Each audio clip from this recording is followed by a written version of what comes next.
ऐसा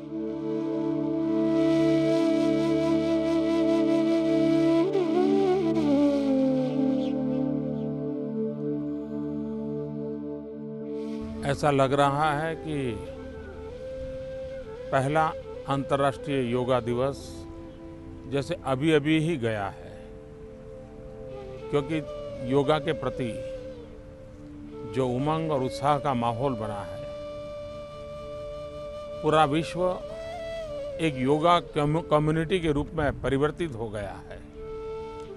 पूरी धरती माता जैसे योगा के लिए एक प्लेटफॉर्म बन गई है और व्यक्ति की समष्टि तक की यात्रा का एक आधार बन गई है।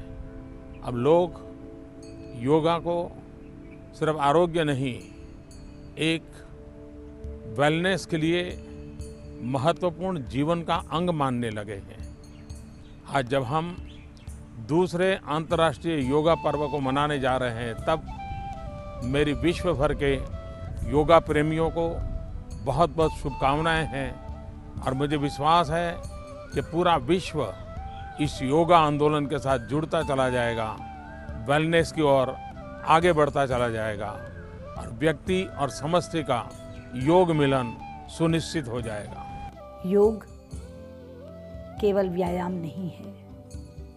योग एक तनावग्रस्त व्यक्ति का तनाव वापस लेता है, दूर करके उसे तनाव रहित बनाता है।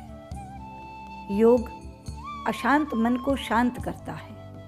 इसलिए आइए हम सब योग को अपनाएं, अपना मन भी शांत करें और विश्व शांति के मार्ग पर आगे बढ़ें। योग भारत की सांस्कृतिक विरासत है। आज योग पूरे विश्व में फैल रहा है और इसके विस्तार के पीछे अनेक योग गुरुओं का योगदान रहा है। योग के द्वारा पूरे विश्व में लोग आरोग्यवर्धक और रोग निदान का लाभ उठा रहे हैं। विश्व योग दिवस के सफल आयोजन हेतु मेरी शुभकामनाएं।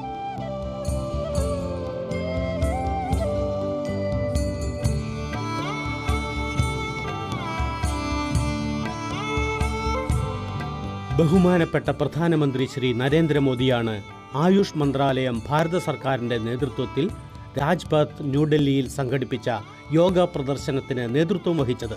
സമസ്ത ലോകവും പൂർണ്ണ ഉത്സാഹത്തോടെ 2015 ജൂൺ 21 പ്രഥമ അന്താരാഷ്ട്ര യോഗ ദിനമായി ആചരിച്ചു. ഈ അവിസ്മരണീയ സന്ദർഭത്തിൽ 2 ലോക റെക്കോർഡുകളുണ്ടായി. 35,985 പേർ ഭാഗഭാക്കായ യോഗയുടെ ഏറ്റവും വലിയ യജ്ഞം. പിന്നെ യോഗയുടെ ഒരൊറ്റ യജ്ഞത്തിൽ ഏറ്റവുമധികം രാജ്യങ്ങളിലെ, അതായത് 84 രാജ്യങ്ങളിലെ പൗരന്മാർ പങ്കെടുത്തു. ലോകമെമ്പാടും നിന്നുള്ള കോടിക്കണക്കിന് ആളുകൾ പൂർണ്ണ ഉത്സാഹത്തോടും ആവേശത്തോടും കൂടി പ്രഥമ വിശ്വ യോഗ ദിനം ആചരിച്ചു.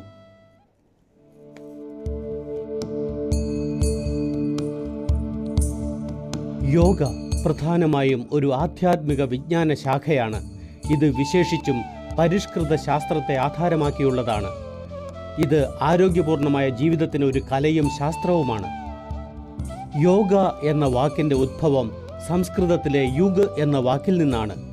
ഇതിൻ്റെ അർത്ഥം ചേരുക അല്ലെങ്കിൽ ഒത്തൊരുമിക്കുക എന്നാണ്. യോഗയെക്കുറിച്ചുള്ള ലേഖനങ്ങളുടെ അടിസ്ഥാനത്തിൽ യോഗാഭ്യാസം വ്യക്തിഗതമായ ചേതനയെ സാർവഭൗമിക ചേതനയുമായി ചേർക്കുന്നതിനു വേണ്ടി പരിശ്രമിക്കുന്നു.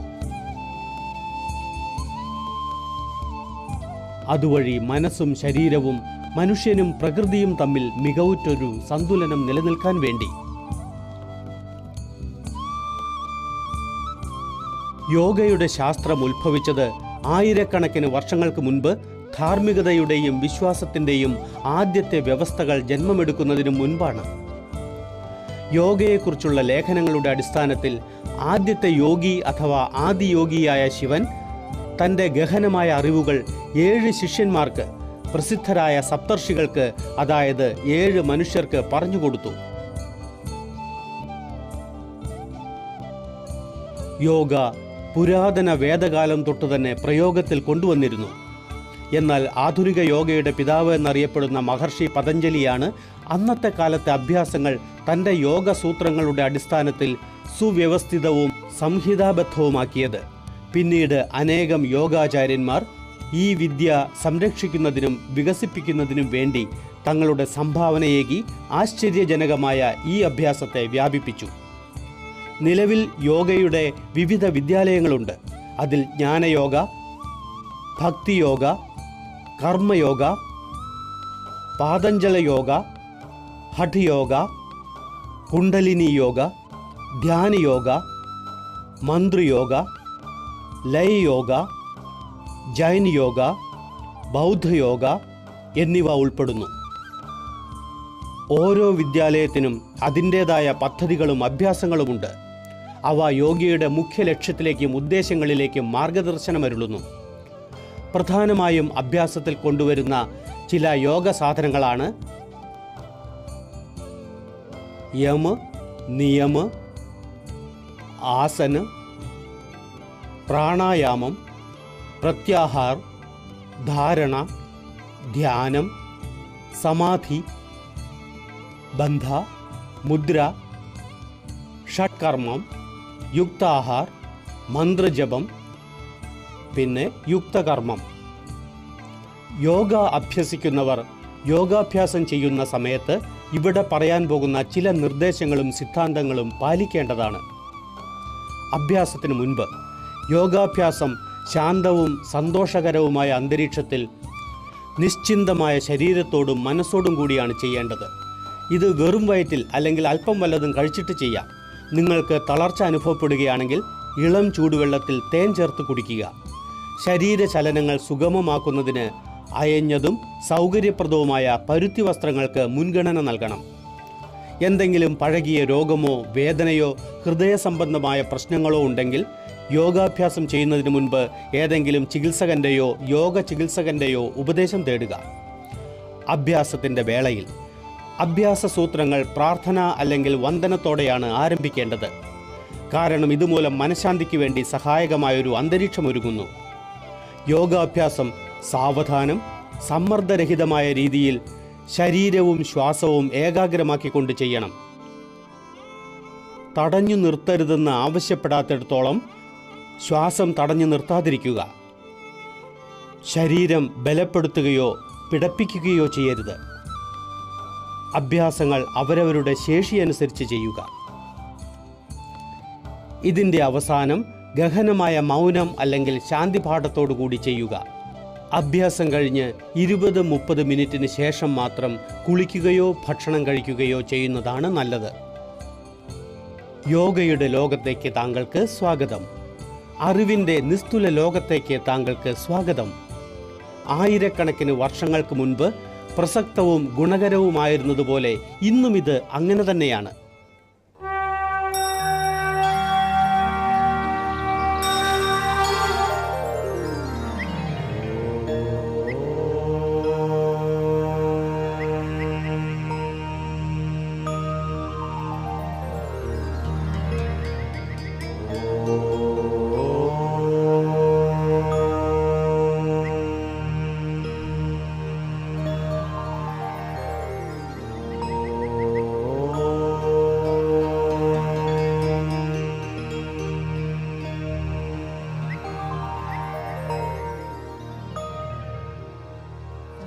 संगच्छध्वं संवदध्वं संगच्छध्वं संवदध्वं संवो मनांसि जानतां संवो मनांसि जानतां देवाभागं यथा पूर्वे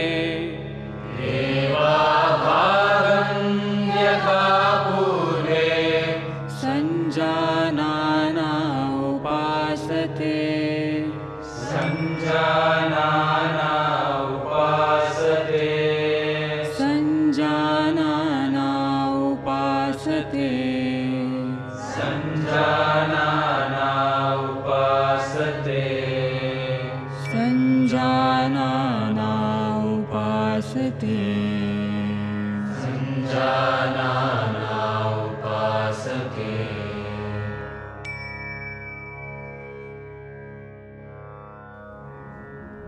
യോഗയുടെ ലോകത്തേക്ക് താങ്കൾക്ക് സ്വാഗതം.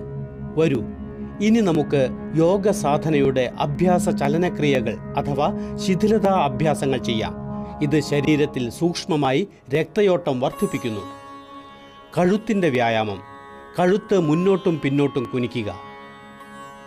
സചേത മുദ്രയിൽ നിൽക്കുക. കാലുകൾ സൗകര്യപ്രദമായ രീതിയിൽ പരമാവധി അകറ്റിവെക്കുക. കൈകൾ ഇടുപ്പിൽ വയ്ക്കുക.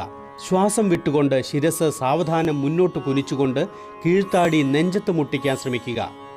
ശ്വാസം അകത്തേക്ക് എടുത്തുകൊണ്ട് ശിരസ് പരമാവധി പിന്നോട്ട് വളച്ച് ശ്വാസം എടുത്തുകൊണ്ട് ശിരസ് പൂർവ്വസ്ഥാനത്ത് കൊണ്ടുവരിക. കഴുത്ത് ഇടത്തോട്ടും വലത്തോട്ടും ചരിക്കുക.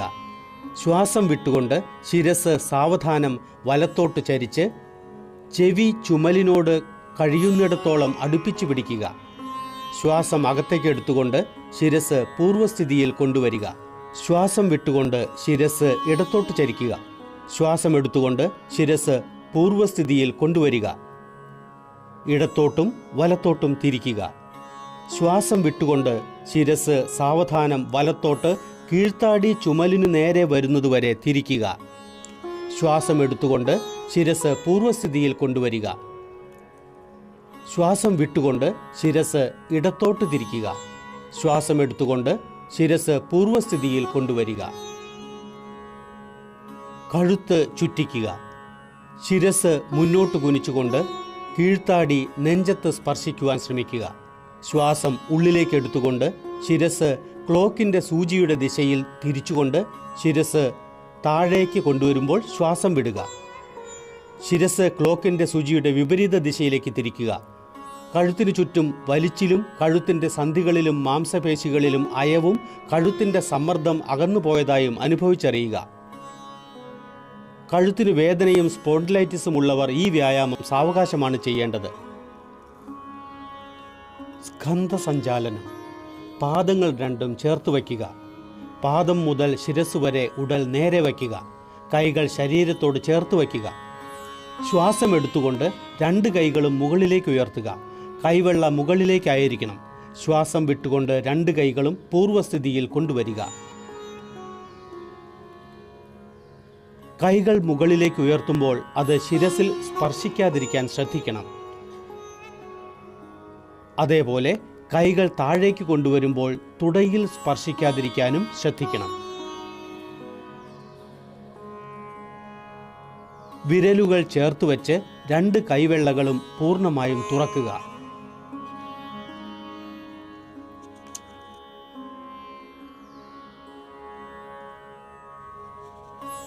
സ്കന്ധചക്രം.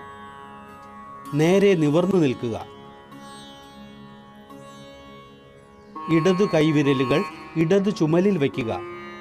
അതേപോലെ വലതു കൈവിരലുകൾ വലതു ചുമലിലും വയ്ക്കുക. കൈമുട്ടുകൾ രണ്ടും വൃത്താകൃതിയിൽ കറക്കുക. കൈമുട്ട് മുന്നോട്ട് കറക്കിക്കൊണ്ട് വക്ഷപ്രദേശത്ത് സ്പർശിക്കാൻ ശ്രമിക്കുക. കൈമുട്ടുകൾ ചുറ്റിക്കുമ്പോൾ അത് ചെവിക്ക് സമീപം കൊണ്ടുവരാൻ ശ്രമിക്കുക. ഇതേപോലെ വിപരീത ദിശയിൽ ഭുജങ്ങൾ വലിച്ചു ചുറ്റിക്കുക. ഈ വേളയിൽ ഭുജങ്ങൾ ശരീരത്തിൽ സ്പർശിക്കുവാൻ ശ്രമിക്കുക.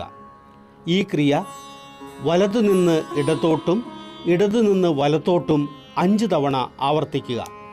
ഈ ക്രിയ അഭ്യസിച്ചാൽ എല്ലുകൾക്കും മാംസപേശികൾക്കും സ്കന്ധപ്രദേശത്തിലെ ഞരമ്പുകൾക്കും ആരോഗ്യമുണ്ടാകുന്നു. ഈ അഭ്യാസം കഴുത്തിൻ്റെ നട്ടെല്ലിൻ്റെ സെർവൈക്കൽ സ്പോണ്ടിലൈറ്റിസ് രോഗം അകറ്റുവാൻ സഹായകമാണ്.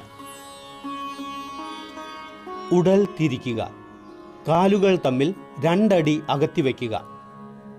കൈകൾ രണ്ടും നെഞ്ചിൻ്റെ ഉയരത്തിൽ കൈവെള്ള രണ്ടും അഭിമുഖമായി വരത്തക്ക വിധത്തിൽ ഉയർത്തിപ്പിടിക്കുക.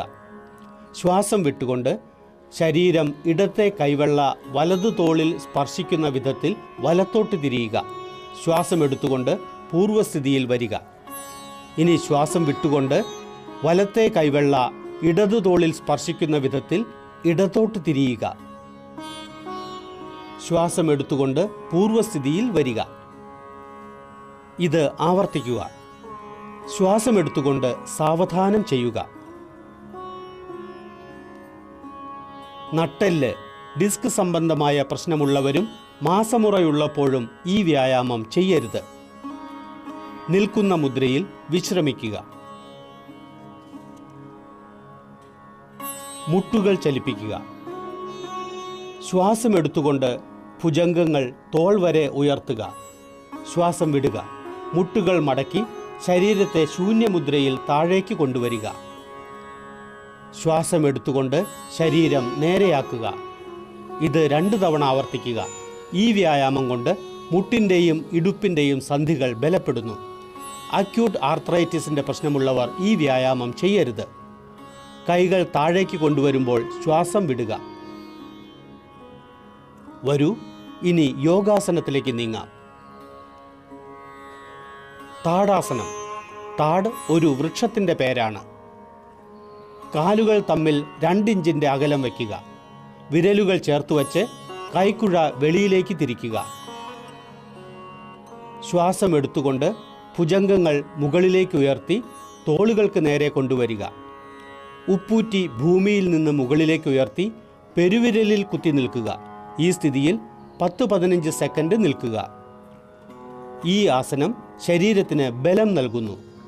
നട്ടെല്ലുമായി ബന്ധപ്പെട്ട ഞരമ്പുകളുടെ സാന്ദ്രത ശരിയാക്കുവാൻ സഹായിക്കുന്നു. തെറ്റായ മുദ്രകൾ ശരിയാക്കുന്നു. ശ്വാസം വിട്ടുകൊണ്ട് ഉപ്പൂറ്റി താഴേക്ക് കൊണ്ടുവരിക. വിരലുകൾ അയയ്ക്കുക. കൈകൾ ഉടലിന് സമാന്തരമായി താഴേക്ക് കൊണ്ടുവരിക. എന്നിട്ട് നിൽക്കുന്ന മുദ്രയിൽ തിരികെ വരിക. വൃക്ഷാസനം. വൃക്ഷ് എന്നുവെച്ചാൽ മരം. പാദങ്ങൾ പരസ്പരം 2 ഇഞ്ച് അകലത്തിൽ ഉറച്ചു നിൽക്കുക. മുൻപിലുള്ള ഒരു ബിന്ദുവിൽ ശ്രദ്ധ കേന്ദ്രീകരിക്കുക. ശ്വാസം വെളിയിലേക്ക് വിട്ടുകൊണ്ട് വലതുകാല് മടക്കി പാദം ഇടതു തുടയുടെ മധ്യത്തിൽ വയ്ക്കുക. അഭ്യാസം ചെയ്യുമ്പോൾ ഉപ്പൂറ്റി മൂലാധാരത്തിൽ ചേർന്നിരിക്കണം. ശ്വാസം ഉള്ളിലേക്കെടുക്കുക. കൈകൾ മുകളിലേക്ക് ഉയർത്തി കൈവെള്ളകൾ തമ്മിൽ ചേർത്ത് വയ്ക്കുക. ഈ സ്ഥിതിയിൽ 10-15 സെക്കൻഡ് നേരം തുടർന്ന് സാധാരണ പോലെ ശ്വാസമെടുക്കുക. ഇതുമൂലം ഞരമ്പുകളും മാംസപേശികളും തമ്മിലുള്ള സമന്വയം മികവുറ്റതാകുന്നു. ബലവും ഏകാഗ്രതയും വർദ്ധിക്കുന്നു. ആർത്രൈറ്റിസും അമിതവണ്ണവുമുള്ളവർ ഈ അഭ്യാസം ചെയ്യരുത്. ശ്വാസം വിടുക. എന്നിട്ട് കൈകളും വലതുകാലും താഴേക്ക് കൊണ്ടുവരിക. ആസനം ആവർത്തിക്കുക.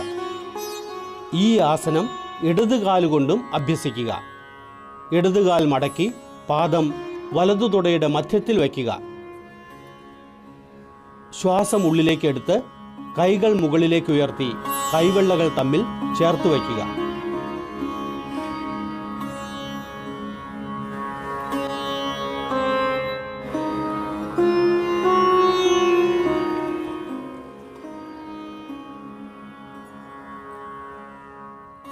പാദഹസ്താസനം.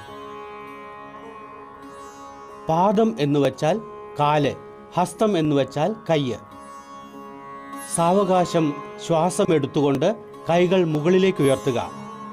ശരീരം ഉടലിൽ നിന്ന് മുകളിലേക്ക് വലിച്ചു പിടിക്കുക. ശരീരം വിട്ടുകൊണ്ട് മുന്നിലേക്ക് കുനിഞ്ഞ് കൈവെള്ള നിലത്ത് സ്പർശിക്കുക. ഈ അവസ്ഥയിൽ 10 മുതൽ 30 സെക്കൻഡ് നേരം വരെ തുടരുക. നടുവേദനയുടെ പ്രശ്നമുള്ളവർ തങ്ങളുടെ ശേഷി അനുസരിച്ച് മാത്രം കുനിയുക. ഇനി ശ്വാസം ഉള്ളിലേക്കെടുത്ത് സാവകാശം നേരെ നിവർന്നു നിന്നുകൊണ്ട് കൈകൾ ശിരസിന് മുകളിലേക്ക് ഉയർത്തുക. ശ്വാസം വിട്ടുകൊണ്ട് സാവകാശം ഈ ക്രിയ വിപരീത ക്രമത്തിൽ ചെയ്തുകൊണ്ട് പ്രാരംഭാവസ്ഥയിലേക്ക് വരിക. വിശ്രമിക്കുക. അർദ്ധചക്രാസനം. ഇരു കൈകൾ കൊണ്ടും ഇടുപ്പ് താങ്ങിപ്പിടിക്കുക. ശ്വാസം വിട്ടുകൊണ്ട് ശിരസ് പിന്നിലേക്ക് വളയ്ക്കുക. കഴുത്തിൻ്റെ മാംസപേശികൾ വലിക്കുക.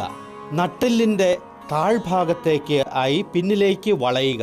സാധാരണ ശ്വാസം എടുത്തുകൊണ്ട് വിശ്രമിക്കുക. ഈ സ്ഥിതിയിൽ 10 മുതൽ 30 സെക്കൻഡ് വരെ തുടരുക. അർദ്ധചക്രാസനം നട്ടെല്ല് ഫ്ലെക്സിബിളാക്കുന്നു. നട്ടെല്ലിലെ ഞരമ്പുകൾക്ക് ബലം പകരുന്നു. ശ്വാസമെടുക്കാനുള്ള ശക്തി മികവുറ്റതാക്കുന്നു. ശ്വാസമെടുത്തുകൊണ്ട് ക്രമേണ പൂർവ്വസ്ഥിതിയിലേക്ക് വന്നിട്ട് വിശ്രമിക്കുക. ഉയർന്ന രക്തസമ്മർദ്ദമുള്ളവർ സാവകാശം വേണം കുനിയുവാൻ. ത്രികോണാസനം. ത്രികോണം എന്നതിനർത്ഥം ത്രിഭുജം. കാലുകൾ രണ്ടും പരസ്പരം സൗകര്യപ്രദമായ രീതിയിൽ വച്ച് നിവർന്നു നിൽക്കുക. കൈകൾ സാവകാശം ഇരുവശങ്ങളിലേക്കുമായി ഉയർത്തിപ്പിടിക്കുക. ശ്വാസം വിട്ടുകൊണ്ട് സാവകാശം വലതുവശത്തേക്ക് കുനിഞ്ഞ് വലത് കൈയ്യ് വലത് കാലിന് പിന്നിലായി വയ്ക്കുക. ഇടതു കൈയ്യ് വലത് കൈയുമായി നേർരേഖയിൽ വരത്തക്കവണ്ണം പിടിക്കുക. സാധാരണ പോലെ ശ്വാസം എടുത്തുകൊണ്ട് ഈ സ്ഥിതിയിൽ 10 മുതൽ 30 സെക്കൻഡ് നേരം വരെ നിൽക്കുക. ഇത് പരന്ന കാൽപ്പത്തി തടയുന്നു. കണങ്കാൽ, തുട, ഇടുപ്പിലെ മാംസപേശികൾ എന്നിവയ്ക്ക് കരുത്ത് പ്രദാനം ചെയ്യുന്നു. നട്ടെല്ല് അയവുള്ളതാക്കി തീർക്കുന്നു. ശ്വാസം അകത്തേക്ക് എടുത്തുകൊണ്ട് സാവകാശം പൂർവ്വസ്ഥിതിയിൽ വരിക. ഇടതുവശത്തേക്കും ഇതേപോലെ തുടരുക. സ്ലിപ്പ് ഡിസ്കും ഷിയാറ്റിക്കയുമുള്ളവരും ഉദര ശസ്ത്രക്രിയയ്ക്ക് വിധേയരായവരും ഈ ആസനം ചെയ്യരുത്. അവരവരുടെ ശാരീരിക പരിധിക്ക് പുറത്തു പോകരുത്.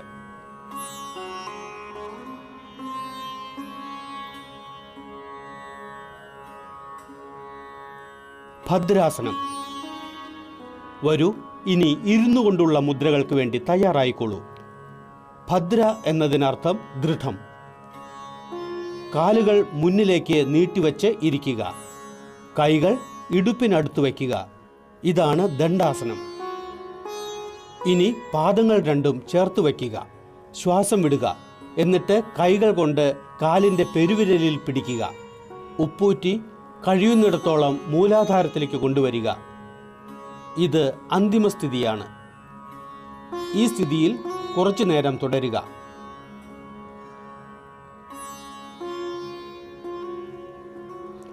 ഭദ്രാസൻ ശരീരത്തിന് ദൃഢത പകരുന്നു. മസ്തിഷ്കം സുസ്ഥിരമാക്കുന്നു. ഇനി കാലുകൾ വലിച്ചെടുത്ത് വിശ്രമാവസ്ഥയിൽ തുടരുക. അക്യൂട്ട് ആർത്രൈറ്റിസ്, ഷിയാറ്റിക എന്നിവയുള്ളവർ ഈ അഭ്യാസം ചെയ്യരുത്. വജ്രാസനം. ഏറ്റവും ആദ്യം ദണ്ഡാസനത്തിലിരിക്കുക. കാലുകൾ മടക്കി ഉപ്പൂറ്റിയിന്മേൽ ഇരിക്കുക. തുടകൾ ചേർത്ത് വയ്ക്കുക. പെരുവിരൽ പരസ്പരം ചേർന്നിരിക്കണം. കൈകൾ കാൽമുട്ടിൽ വയ്ക്കുക. ശിരസ് മുതൽ പാദം വരെ ശരീരം നിവർന്നിരിക്കണം. ഈ ആസനത്തിന് വജ്രാസനം എന്ന് പറയുന്നു.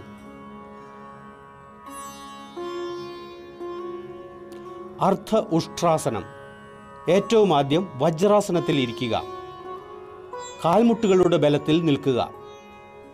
കൈകൾ വിരലുകൾ താഴേക്കാകുന്ന വിധത്തിൽ ഇടുപ്പിൽ പിടിക്കുക. കൈമുട്ടുകളും ചുമലും സമാന്തരമായി വയ്ക്കുക. ഇനി ശിരസ് പിന്നിലേക്ക് വളച്ചുകൊണ്ട് ഗ്രീവയുടെ മാംസപേശികൾ വലിക്കുക. ശ്വാസം ഉള്ളിലേക്ക് എടുത്തുകൊണ്ട് ഉടല് പരമാവധി പിന്നിലേക്ക് വളയ്ക്കുക. ശ്വാസം വെളിയിലേക്ക് വിട്ടുകൊണ്ട് ഈ സ്ഥിതിയിൽ ശിഥിലമാവുക. സാധാരണഗതിയിൽ ശ്വാസോച്ഛ്വാസം ചെയ്തുകൊണ്ട് ഈ സ്ഥിതിയിൽ 10 മുതൽ 30 സെക്കൻഡ് വരെ തുടരുക. ഈ യോഗാഭ്യാസം കൊണ്ട് ഇടുപ്പിലെയും കഴുത്തിലെയും മാംസപേശികൾക്ക് കരുത്തുണ്ടാകുന്നു. മലബന്ധത്തിലും നടുവേദനയിലും നിന്ന് മോചനം ലഭിക്കുന്നു. ശ്വാസം വലിച്ചെടുത്തുകൊണ്ട് തിരികെ വജ്രാസനത്തിൽ ഇരിക്കുക. ശിഥിലമാവുക. ഉഷ്ട്രാസനം. വജ്രാസനത്തിലിരിക്കുക. കാൽമുട്ടുകൾ ഭൂമിയിൽ മുട്ടിച്ചുകൊണ്ട് 2 കാലിൻ്റെയും തുടകളും പാദങ്ങളും പരസ്പരം ചേർത്ത് വയ്ക്കുക. കാൽമുട്ടും പാദവും തമ്മിൽ ഏതാനും ഇഞ്ചുകളുടെ അകലം പാലിച്ചുകൊണ്ട് മുട്ടുകളുടെ ബലത്തിൽ നിൽക്കുക. ശ്വാസം വലിച്ചെടുത്തുകൊണ്ട് സാവകാശം പിന്നിലേക്ക് വളയുക. സാവകാശം വലതേ കൈകൊണ്ട് വലതേ ഉപ്പൂറ്റിയിലും ഇടതേ കൈകൊണ്ട് ഇടതേ ഉപ്പൂറ്റിയിലും പിടിക്കാൻ ശ്രമിക്കുക. പിന്നിലേക്ക് വളയുന്ന സമയത്ത് കഴുത്ത് പിടയ്ക്കാതിരിക്കാൻ ശ്രദ്ധിക്കുക. ഉഷ്ട്രാസനം ദൃഷ്ടിദോഷത്തിന് അത്യന്തം ഗുണകരമാണ്. ഇത് പുറം വേദനയ്ക്കും കഴുത്തുവേദനയ്ക്കും ആശ്വാസം പകരുന്നു. ഇത് ഉദരത്തിലെയും നിതംബത്തിലെയും കൊഴുപ്പ് കുറയ്ക്കുവാൻ സഹായകമാകുന്നു. ഉയർന്ന രക്തസമ്മർദ്ദമുള്ളവരും ഹൃദ്രോഗികളും ഹെർണിയയുടെ രോഗികളും ഈ ആസനം ചെയ്യാൻ പാടില്ല. ശ്വാസം വലിച്ചെടുത്തുകൊണ്ട് വീണ്ടും വജ്രാസനത്തിൽ ഇരിക്കുക. ശിഥിലാവസ്ഥയിലേക്ക് വരിക. ശശാങ്കാസനം. ശശാങ്ക് എന്നതിനർത്ഥം മുയൽ. കാലിൻ്റെ പെരുവിരൽ ചേർത്ത് വച്ചുകൊണ്ട് കാൽമുട്ടുകൾ പരമാവധി അകത്തി വയ്ക്കുക. ഉള്ളംകൈ മുട്ടുകൾക്കിടയിൽ വയ്ക്കുക. ശ്വാസം വിട്ടിട്ട് സാവകാശം നീണ്ട ശ്വാസം വലിക്കുക. മുന്നിലേക്ക് കുനിഞ്ഞ് താടി തറയിൽ മുട്ടിക്കുക. ഭുജങ്ങൾ സമാന്തരമായി വയ്ക്കുക. മുന്നിലേക്ക് നോക്കിക്കൊണ്ട് മുദ്രയിൽ തുടരുക. ഇത് പിരിമുറുക്കവും കോപവും കുറയ്ക്കാൻ സഹായകമാണ്. ശ്വാസം ഉള്ളിലേക്ക് എടുത്തുകൊണ്ട് എഴുന്നേൽക്കുക. ശ്വാസം വിട്ടുകൊണ്ട് വജ്രാസനത്തിലേക്ക് തിരിച്ചു വരിക. പാദങ്ങൾ തിരികെ വിശ്രമാവസ്ഥയിൽ കൊണ്ടുവരിക. ഓസ്റ്റിയോ ആർത്രൈറ്റിസ് രോഗികൾ ഇത് ശ്രദ്ധാപൂർവം ചെയ്യുക.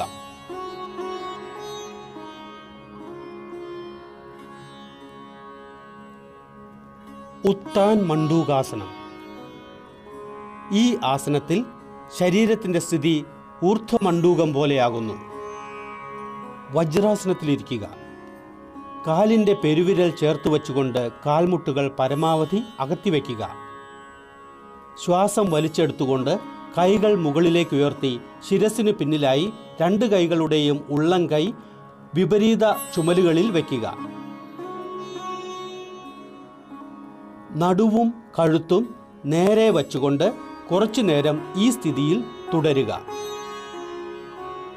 ഈ ആസനം നടുവേദനയും ഗ്രീവാവേദനയുമുള്ളവർക്ക് ആശ്വാസം പകരുന്നു. ഈ ആസനം ശരീരത്തിൻ്റെ മധ്യപടത്തിന് ഗുണകരമാണ്. ഇത് ശ്വാസകോശത്തിൻ്റെ കാര്യക്ഷമത വർദ്ധിപ്പിക്കുന്നു. മുട്ടുവേദനയും സന്ധിവേദനയുമുള്ളവർ ഈ ആസനം ഒഴിവാക്കേണ്ടതാണ്. തിരികെ ശ്വാസം വലിച്ചെടുത്തുകൊണ്ട് 2 കൈകളും സാവകാശം നേരെയാക്കുക. തിരികെ കാൽമുട്ടുകളിൽ വയ്ക്കുക. മുട്ടുകൾ ചേർത്ത് വച്ചുകൊണ്ട് പൂർവ്വസ്ഥിതിയിലേക്ക് വരിക.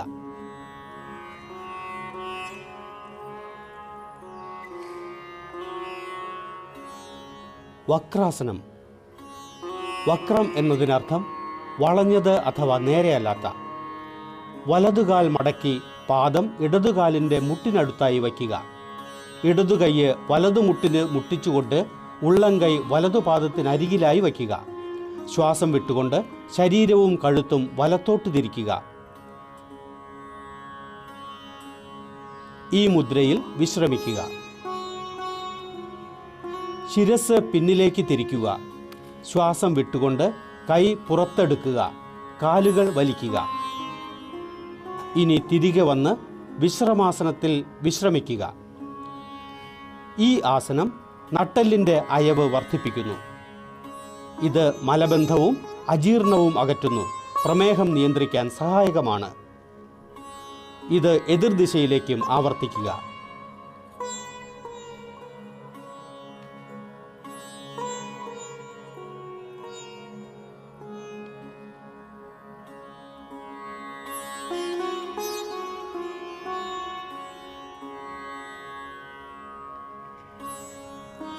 ശിരസ് പിന്നിലേക്ക് തിരിക്കുക. ശ്വാസം വിട്ടുകൊണ്ട് കൈ പുറത്തെടുക്കുക. കാലുകൾ വലിക്കുക. ഇനി തിരികെ വന്ന് വിശ്രമാസനത്തിൽ വിശ്രമിക്കുക.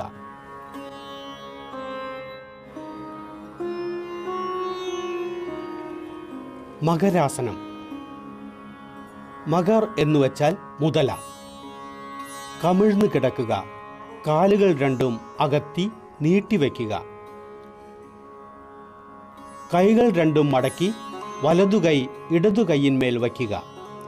ശിരസ് കൈയിന്മേൽ വയ്ക്കുക. വിശ്രമിക്കുക. ഇതാണ് മകരാസനം. ഈ ആസനം അധോമുഖി മുദ്രകളിൽ വിശ്രമിക്കുന്നതിന് വേണ്ടിയാണ് ചെയ്യുന്നത്. ഇത് മുതുകിൻ്റെ കീഴ്ഭാഗത്തിന് ആശ്വാസം പകരുന്നു. ഭുജംഗാസനം. ഇനി അധോമുഖി മുദ്രയ്ക്ക് വേണ്ടി തയ്യാറായിക്കോളൂ. ഭുജംഗ് എന്നതിനർത്ഥം സർപ്പം അഥവാ കോബ്ര. കമിഴ്ന്ന് കിടക്കുക. ശിരസ് കയ്യിന്മേൽ വയ്ക്കുക. ശരീരത്തിന് വിശ്രമം കൊടുക്കുക. ഇനി കാലുകൾ പരസ്പരം ചേർത്ത് വയ്ക്കുക. കൈകൾ വലിച്ചെടുക്കുക. നെറ്റിത്തടം ഭൂമിയിൽ വയ്ക്കുക. ഇനി കൈകൾ നെഞ്ചിനടുത്തായി വയ്ക്കുക. കൈമുട്ടുകൾ ഉയർത്തുക. ശ്വാസം ഉള്ളിലേക്ക് എടുക്കുക. താടിയും പൊക്കിളിൻ്റെ ഭാഗം വരെയും മുകളിലേക്ക് ഉയർത്തുക. ഇതാണ് ഭുജംഗാസനം. ഈ ആസനം പിരിമുറക്കം നിയന്ത്രിക്കുന്നതിന് സർവോത്തമമാണ്. ഇത് നടുവേദനയും ശ്വാസസംബന്ധമായ പ്രശ്നങ്ങളും കൈകാര്യം ചെയ്യുവാൻ സഹായകമാണ്. ശ്വാസം വെളിയിലേക്ക് വിടുക. നെറ്റിത്തടം ഭൂമിയിൽ തന്നെ ഇരിക്കട്ടെ. കൈകൾ വലിച്ചെടുക്കുക. കാലുകൾ അകത്തിവെക്കുക. കൈകൾ മേലോട്ടുയർത്തി ശിരസ് കയ്യിന്മേൽ വയ്ക്കുക. വിശ്രമിക്കുക. ശലഭാസനം. ശലഭം എന്നതിനർത്ഥം പറവ. കമിഴ്ന്നു കിടക്കുക. കാലുകൾ പരസ്പരം ചേർത്ത് വയ്ക്കുക. ഇരു കൈകളും ശരീരത്തിൻ്റെ വശത്തായി വയ്ക്കുക. ഉള്ളം കൈ മുകളിലേക്കായിരിക്കണം. ശ്വാസം ഉള്ളിലേക്ക് എടുക്കുക. കാൽമുട്ട് മടക്കാതെ കാലുകൾ പരമാവധി മുകളിലേക്ക് ഉയർത്തുക. ശരീരം ഭൂമിയിൽ നിന്ന് പരമാവധി ഉയരുന്നത്തക്ക വിധത്തിൽ കൈകളും കാലുകളും പരമാവധി അകത്തിവെക്കുക. ഈ സ്ഥിതിയിൽ വിശ്രമിക്കുക. ഈ ആസനം ഷിയാറ്റിക്ക, മുതുകിൻ്റെ അടിഭാഗത്തെ വേദന എന്നിവയ്ക്ക് ആശ്വാസം പകരുന്നു. ഇത് ഇടുപ്പിൻ്റെ മാംസപേശികൾക്ക് ആകാരം നൽകുന്നു. ഇനി ശ്വാസം വിട്ടുകൊണ്ട് കാലുകൾ താഴെ ഭൂമിയിലേക്ക് കൊണ്ടുവരിക. കൈകൾ പുറത്തെടുക്കുക. ഭൂമിയിൽ വിശ്രമിക്കുക. ഹൃദയരോഗികൾക്ക് ഈ മുദ്ര ചെയ്യാൻ പാടില്ലാത്തതാണ്. സേതുബന്ധാസനം. ഊർധ്വമുഖി അഥവാ കമിഴ്ന്നു കിടന്നുകൊണ്ട് ചെയ്യാനുള്ള മുദ്രയിലേക്ക്. സേതുബന്ധ് എന്നതിനർത്ഥം പാലം നിർമ്മിക്കുക. കാലുകൾ പരസ്പരം ചേർത്ത് വയ്ക്കുക. കൈകൾ ശരീരത്തിൻ്റെ വശങ്ങളിലായി വയ്ക്കുക. രണ്ട് കാലുകളും പിന്നിലേക്ക് മടക്കി ഉപ്പൂറ്റി നിതംബത്തിനടുത്തേക്ക് കൊണ്ടുവരിക. ഉപ്പൂറ്റി രണ്ടും മുറുകെ പിടിക്കുക. ശ്വാസമെടുത്തുകൊണ്ട് സാവകാശം നിതംബവും ഉടലും പാലം നിർമ്മിക്കുന്നതിന് എത്രത്തോളം ഉയർത്താമോ അത്രത്തോളം ഉയർത്തുക. സൗകര്യം പോലെ തുടരുക. ഇത് അന്തിമ മുദ്രയാണ്. ഈ ആസനം ഡിപ്രഷനും ആങ്സൈറ്റിയും കുറയ്ക്കുന്നു. ഇത് മുതുകിൻ്റെ കീഴ്ഭാഗത്തുള്ള മാംസപേശികൾ കരുത്തുറ്റതാക്കുന്നു. ഇനി ശ്വാസം വിട്ടുകൊണ്ട് സാവകാശം മൂലസ്ഥിതിയിലേക്ക് വരിക. വിശ്രമിക്കുക. കമിഴ്ന്നു കിടക്കുക. ദയവായി ശ്രദ്ധിക്കുക, 3 മാസം ഗർഭിണികളായ സ്ത്രീകൾ ഈ ആസനം ചെയ്യാതിരിക്കുക. ഉത്താനപാദാസനം. ഈ ആസനത്തിൽ കമിഴ്ന്നു കിടന്നുകൊണ്ട് കാലുകൾ മുകളിലേക്ക് ഉയർത്തുന്നു. ഈ കാരണത്താലാണ് ഈ ആസനം ഉത്താനപാദാസനം എന്നറിയപ്പെടുന്നത്. തറയിൽ സൗകര്യപൂർവം കമിഴ്ന്നു കിടക്കുക. കാലുകളുടെ സ്ഥിതി നേരെയും കൈകൾ ശരീരത്തിന് വശത്തും വയ്ക്കുക. ശ്വാസമെടുത്തുകൊണ്ട് മുട്ടുകൾ മടക്കാതെ സാവകാശം ഇരു കാലുകളും മുകളിലേക്ക് ഉയർത്തുക. 30 ഡിഗ്രി വരെ. സാധാരണ രീതിയിൽ ശ്വാസോച്ഛ്വാസം ചെയ്തുകൊണ്ട് ഈ അവസ്ഥയിൽ കുറച്ചു നേരം തുടരുക. ശ്വാസം വിട്ടുകൊണ്ട് സാവധാനം 2 കാലുകളും താഴേക്ക് കൊണ്ടുവന്ന് തറയിൽ വയ്ക്കുക. ഈ ആസനം നാഭീകേന്ദ്രം അഥവാ നാഭി മണിചക്രത്തിന് സന്തുലനം കൈവരുത്തുന്നു. അർദ്ധഹലാസനം. ഈ ആസനത്തിൽ ശരീരത്തിൻ്റെ സ്ഥിതി കൃഷിക്കുപയോഗിക്കുന്ന കലപ്പയുടെ അർദ്ധാകൃതി പോലെയാകുന്നു. ഇക്കാരണത്താലാണ് ഇതിന് ഹലാസനം എന്ന് പേര് വന്നത്. കമിഴ്ന്നു കിടക്കുക. 2 കൈകളും തുടയ്ക്ക് വശങ്ങളിലായി വയ്ക്കുക. കൈവെള്ള ഭൂമിയിൽ വയ്ക്കുക. മുട്ടുകൾ മടക്കാതെ കാലുകൾ സാവധാനം മുകളിലേക്ക് ഉയർത്തുക. ഏറ്റവും ആദ്യം കാലുകൾ 30 ഡിഗ്രി വരെ ഉയർത്തുക. അതിനുശേഷം 60 ഡിഗ്രിയുടെ കോണാക്കുക. ഇനി സാവകാശം കാലുകൾ 90 ഡിഗ്രി കോണിൻ്റെ സ്ഥിതിയിൽ കൊണ്ടുവരിക. ഇതാണ് അർദ്ധഹലാസനത്തിൻ്റെ പൂർണ്ണസ്ഥിതി. ഈ അവസ്ഥയിൽ ശരീരത്തിൻ്റെ സ്ഥിതി നിതംബത്തിൽ നിന്ന് തോളുവരെ നേരെയായിരിക്കണം. സാവധാനം കാലുകൾ തിരികെ ഭൂമിയിലേക്ക് കൊണ്ടുവരിക. ശ്രദ്ധിക്കുക, തിരികെ വരുന്ന അവസ്ഥയിൽ ശിരസ് ഭൂമിയിൽ നിന്ന് ഉയരരുത്. ഈ ആസനം പിരിമുറുക്കമുള്ള വ്യക്തികൾക്ക് വളരെ ഗുണകരമാണ്. എങ്കിലും അവർ ഇത് വളരെ ശ്രദ്ധാപൂർവം ചെയ്യേണ്ട ആസനമാണിത്. മുതുകിൻ്റെ താഴ്ഭാഗത്ത് വേദനയുള്ളവർ രണ്ട് കാലുകളും കൊണ്ട് ഈ ആസനം ചെയ്യാൻ പാടില്ല. പവനമുക്താസനം. കാൽമുട്ടുകൾ രണ്ടും മടക്കി തുടകൾ നെഞ്ചിനടുത്തേക്ക് കൊണ്ടുവരിക. കൈവിരലുകൾ പരസ്പരം കോർത്തുവച്ച് മുട്ടിനു താഴെ കണങ്കാലിൽ നല്ലവണ്ണം പിടിക്കുക. ശിരസ്സും ചുമലും ഉയർത്തി മുട്ടുകൾ താടിയിൽ മുട്ടിക്കാൻ ശ്രമിക്കുക. ഇതാണ് പവനമുക്താസനം. ഇത് മലബന്ധമകറ്റുന്നു, ഉദരവായുവിൽ നിന്ന് മോചനം നൽകുന്നു, പിന്നിലെ മാംസപേശികളും നട്ടെല്ലിൻ്റെ ഞരമ്പുകളും ശരിയാക്കുന്നു. ശിരസ് പിന്നിലേക്ക് കൊണ്ടുവരിക, ശ്വാസം വിടുക, കാലുകൾ വലിക്കുക, വിശ്രമിക്കുക. ഉദരത്തിൽ പരിക്കുകളും ഹെർണിയയും ഷിയാറ്റിക്കയും ഗർഭിണികളും ഈ അഭ്യാസം ചെയ്യാൻ പാടില്ല. ശവാസനം. ശവം എന്നതിനർത്ഥം മൃതശരീരം. ഈ ആസനം സമ്പൂർണ്ണ വിശ്രമത്തിന് വേണ്ടിയാണ് ചെയ്യുന്നത്. കൈകളും കാലുകളും നീട്ടിവച്ച് സൗകര്യപൂർവ്വം മലർന്നു കിടക്കുക. ഉള്ളംകൈ മുകളിലേക്കായിരിക്കണം. കണ്ണടച്ചു കിടക്കുക. ശരീരത്തിന് ജാഗ്രത ഭാവത്തിൽ വിശ്രമം നൽകുക. സ്വാഭാവിക ശ്വാസോച്ഛ്വാസം ചെയ്യുക. അത് ലയബദ്ധമായതായി അനുഭവിച്ചറിയുക. ഉണർവും ഉന്മേഷവും അനുഭവപ്പെടുന്നതുവരെ ഈ അവസ്ഥയിൽ തുടരുക. ഈ ആസനം എല്ലാവിധ പിരിമുറുക്കത്തിലും നിന്ന് മോചനം നൽകി ശരീരത്തിനും മസ്തിഷ്കത്തിനും ആശ്വാസം പകരുന്നു. ഇത് പിരിമുറുക്കത്തിനും അതിൻ്റെ ഫലങ്ങൾ നിയന്ത്രിക്കുന്നതിനും സഹായകമാണ്.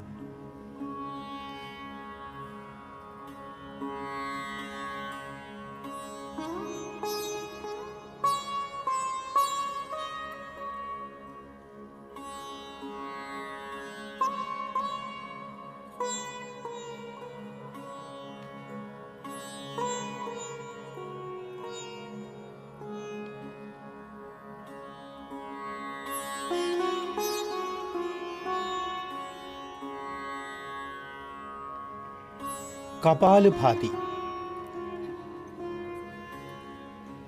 ഇത് മസ്തിഷ്കത്തിൻ്റെ അഗ്രഭാഗത്തെ ശ്വസന കേന്ദ്രങ്ങളെ ഉത്തേജിപ്പിക്കുന്നു.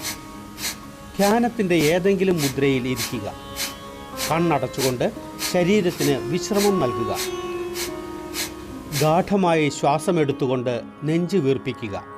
ശ്വാസം ഉദരത്തിലെ മാംസപേശികൾ ബലമായി സങ്കോചിപ്പിച്ചുകൊണ്ട് പുറത്തു കളയുക. ശാന്തമായ ശ്വാസമെടുത്തുകൊണ്ട് സക്രിയ രൂപത്തിൽ പുറത്തുവിടുന്നത് തുടരുക.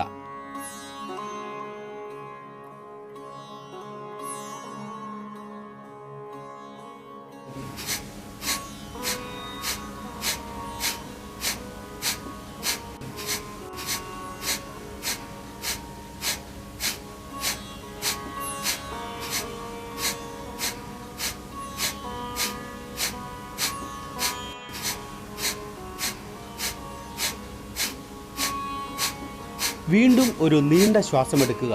സാവകാശം പുറത്തു വിട്ടിട്ട് വിശ്രമിക്കുക. ഇതാണ് കപാലഭാതിയുടെ ഒരു ചക്രം. ഓരോ ചക്രത്തിൻ്റെയും അവസാനം നീണ്ട ശ്വാസമെടുക്കേണ്ടതാണ്.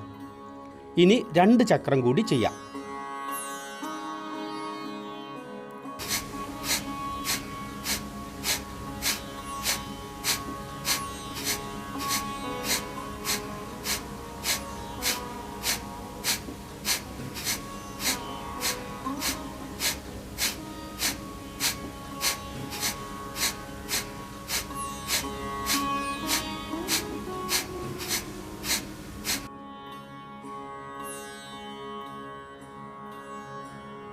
കപാലഭാതി മുന്നിലുള്ള വായുനാളികൾ ശുദ്ധമാക്കുന്നു. ഇത് കഫസംബന്ധമായ പ്രശ്നങ്ങൾ പരിഹരിക്കുവാൻ സഹായകമാണ്. ഇത് ജലദോഷം, റൈനൈറ്റിസ്, സൈനസിറ്റിസ്, ആസ്മ, ശ്വാസസംബന്ധമായ രോഗങ്ങൾ എന്നിവയുടെ ചികിത്സയ്ക്ക് സഹായകമാണ്.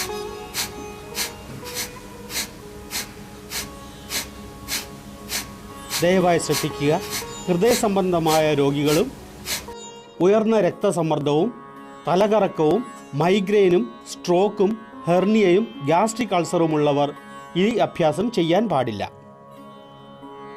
പ്രാണായാമം, നാഡീശോധനം അഥവാ അനുലോമ വിലോമ പ്രാണായാമം. ഇടതും വലതും മൂക്കിലൂടെ സാവകാശം ശ്വാസമെടുക്കുക. ധ്യാനമുദ്രയിൽ ഇരിക്കുക. നട്ടെല്ല് നേരെ വയ്ക്കുക. ശിരസ് ഉയർത്തിപ്പിടിക്കുക. കണ്ണ് അടച്ചു പിടിക്കുക. നീണ്ട ശ്വാസമെടുത്തുകൊണ്ട് ശരീരം വിശ്രമാവസ്ഥയിൽ കൊണ്ടുവരിക. ഇടത് കൈപ്പടം ഇടത് കാൽമുട്ടിൽ ജ്ഞാനമുദ്രയിൽ വയ്ക്കുക. വലത് കൈയ്യ് നാസാഗ്രമുദ്രയിൽ ആയിരിക്കണം. വലതു പെരുവിരൽ വലതു നാസികയിൽ വയ്ക്കുക. ഇടതു നാസികയിലൂടെ ശ്വാസമെടുക്കുക. എന്നിട്ട് അത് അടച്ചു പിടിച്ച് വലതു നാസികയിലൂടെ ശ്വാസം പുറത്തുവിടുക. അടുത്ത തവണ വലതു നാസികയിലൂടെ ശ്വാസമെടുക്കുക. വലതു നാസിക അടച്ചു പിടിച്ച് ഇടതു നാസികയിലൂടെ ശ്വാസം പുറത്തുവിടുക. ഇതാണ് നാഡിശോധൻ അഥവാ അനുലോമ വിലോമ പ്രാണായാമത്തിൻ്റെ ഒരു ചക്രം. 5 ചക്രം കൂടി പൂർത്തിയാക്കാം.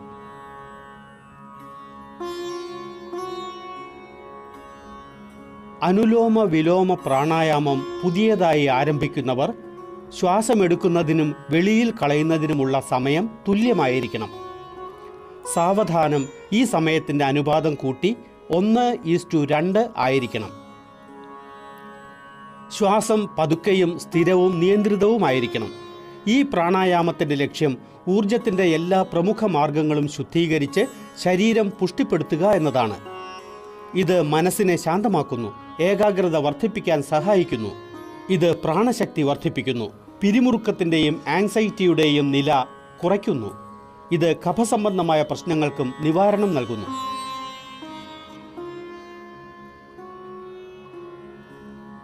ശീതളി പ്രാണായാമം. ശീത് എന്നതിനർത്ഥം തണുപ്പ്. ഈ പ്രാണായാമം സാധക ചിത്തരെ ശാന്തരാക്കുന്നു, മനസ്സിൻ്റെ ആങ്സൈറ്റി അകറ്റുന്നു. ശീതളി പ്രാണായാമം അതിൻ്റെ പേരിനനുസരിച്ച് ശരീരത്തെയും മനസ്സിനെയും ശാന്തമാക്കുന്നു. പദ്മാസനം അതല്ലെങ്കിൽ ഏതെങ്കിലും സൗകര്യപ്രദമായ ആസനത്തിൽ ഇരിക്കുക. അഞ്ജലി മുദ്ര അതല്ലെങ്കിൽ ജ്ഞാനമുദ്രയുടെ അവസ്ഥയിൽ കൈകൾ മുട്ടിനു മീതെ വയ്ക്കുക. നാക്കിൻ്റെ വശങ്ങൾ മടക്കി ട്യൂബിൻ്റെ ആകൃതിയിലാക്കുക. ട്യൂബ് പോലെയുള്ള ഈ നാക്കിലൂടെ ശ്വാസമെടുത്തുകൊണ്ട് കഴിയുന്നിടത്തോളം ശ്വാസകോശത്തിൽ ശ്വാസം നിറച്ച് വായ് അടച്ചു പിടിക്കുക. 2 നാസാരന്ധ്രങ്ങളിലൂടെയും സാവകാശം ശ്വാസം പുറത്തുവിടുക. ശീതളി പ്രാണായാമം രക്തം ശുദ്ധീകരിക്കുന്നു. ഇത് ശരീരത്തിന് ശീതളത പ്രദാനം ചെയ്യുന്നു. ഉയർന്ന രക്തസമ്മർദ്ദമുള്ളവർക്ക് ഇത് പ്രത്യേകം ഗുണകരമാണ്. ഇത് വിശപ്പിനും ദാഹത്തിനും ശമനം വരുത്തുന്നു. കഫവും പിത്തവും കാരണമുണ്ടാകുന്ന അജീർണവും മറ്റു വ്യാധികളും അകറ്റുന്നു. ഇത് ചർമ്മത്തിനും കണ്ണുകൾക്കും ഗുണകരമാണ്.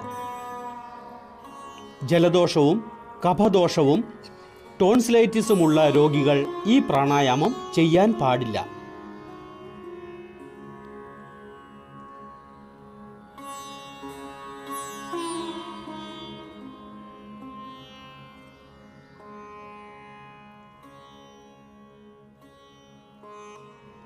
ഭ്രാമരി പ്രാണായാമം.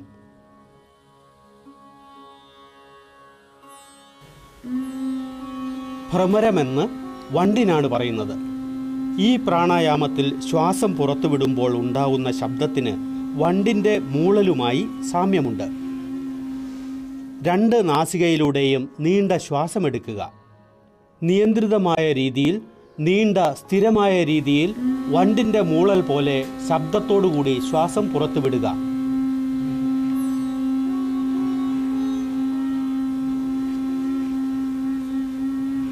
ഇതാണ് ഭ്രാമരി പ്രാണായാമത്തിൻ്റെ ഒരു ചക്രം.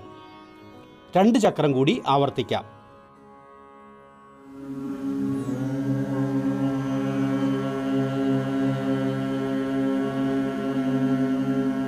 ഇത് നിദ്രയില്ലായ്മയ്ക്ക് നല്ല മരുന്നാണ്. ഇത് ടെൻഷനുമായി ബന്ധപ്പെട്ട രോഗങ്ങൾ അകറ്റുന്നതിന് വളരെ ഫലപ്രദമാണെന്ന് തെളിഞ്ഞിട്ടുണ്ട്.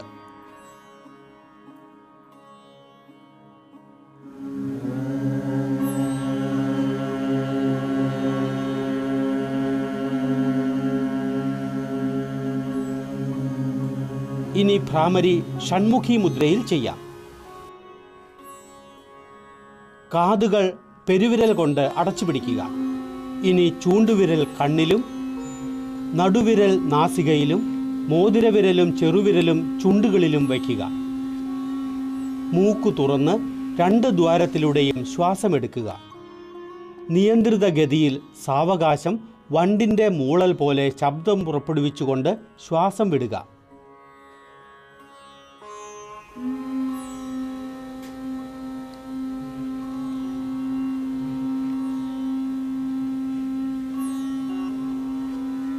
ഇത് ഏകാഗ്രതയ്ക്കും ധ്യാനം തുടങ്ങുന്നതിൻ്റെ തയ്യാറെടുപ്പിനുമുള്ള പ്രാണായാമമാണ്. ധ്യാനം. വരൂ, ഇനി ധ്യാനത്തിനുള്ള തയ്യാറെടുപ്പിലാവാം.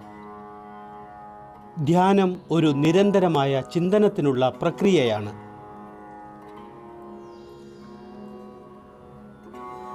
ധ്യാനത്തിൻ്റെ ഏതെങ്കിലും മുദ്രയിൽ ഇരിക്കുക. നട്ടെല്ല് സൗകര്യപ്രദമായ സ്ഥിതിയിൽ നേരെ വയ്ക്കുക. ജ്ഞാനമുദ്ര സ്വീകരിക്കുക. കൈവെള്ള തുടയ്ക്കുമീതെ മുകളിലേക്കാക്കി വയ്ക്കുക.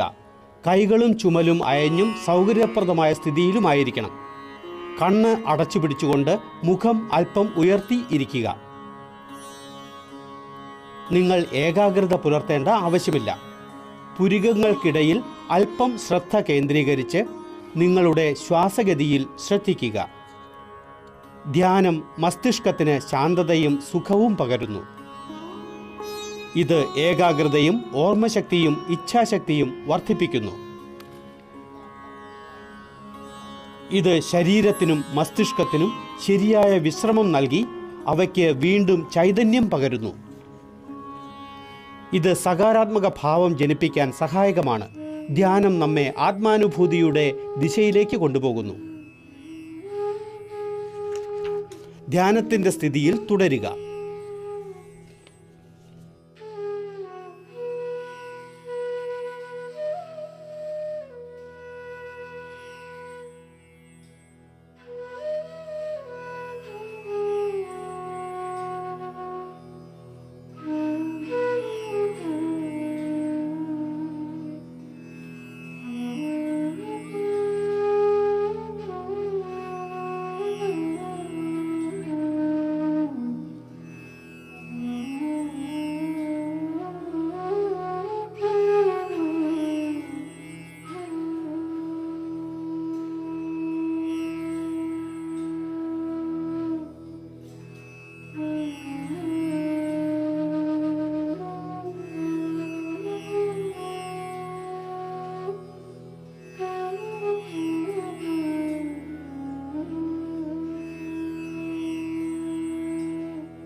ഞാൻ ഒരു ആരോഗ്യമുള്ള സമാധാനപ്രിയനായ പ്രസന്നനും സ്നേഹവാനുമായ ഒരു മനുഷ്യനാവുമെന്ന് പ്രതിജ്ഞയെടുക്കുന്നു. ഞാൻ എൻ്റെ കർമ്മങ്ങൾ കൊണ്ട് എൻ്റെ ചുറ്റിലും സമാധാനവും സ്നേഹപൂർണമായ അന്തരീക്ഷവും സൃഷ്ടിക്കാൻ ശ്രമിക്കും. ഞാൻ സ്വയം ഈ യോഗയിൽ വിവേകപൂർണമായ ജീവിതം നയിച്ചുകൊണ്ട് വിശ്വബന്ധുത്വത്തിൻ്റെയും ഐക്യത്തിൻ്റെയും ഭാവനയോടെ സമസ്ത ലോകത്തിനും സ്വയം സമർപ്പിക്കാൻ ആത്മാർത്ഥമായി ശ്രമിക്കും. ഞാൻ വസുധൈവ കുടുംബകം എന്ന തത്വത്തിന് പൂർണ്ണ അർത്ഥം കൽപ്പിച്ചുകൊണ്ട് എല്ലാവരോടും കൃതജ്ഞതാഭാവത്തോടെ ആത്മാർത്ഥമായി പെരുമാറും. ഞാൻ ഇവിടെ സന്നിഹിതരായിട്ടുള്ള ഓരോരുത്തരുമായും ഐക്യം പുലർത്തുമെന്ന് പ്രതിജ്ഞയെടുക്കുന്നു.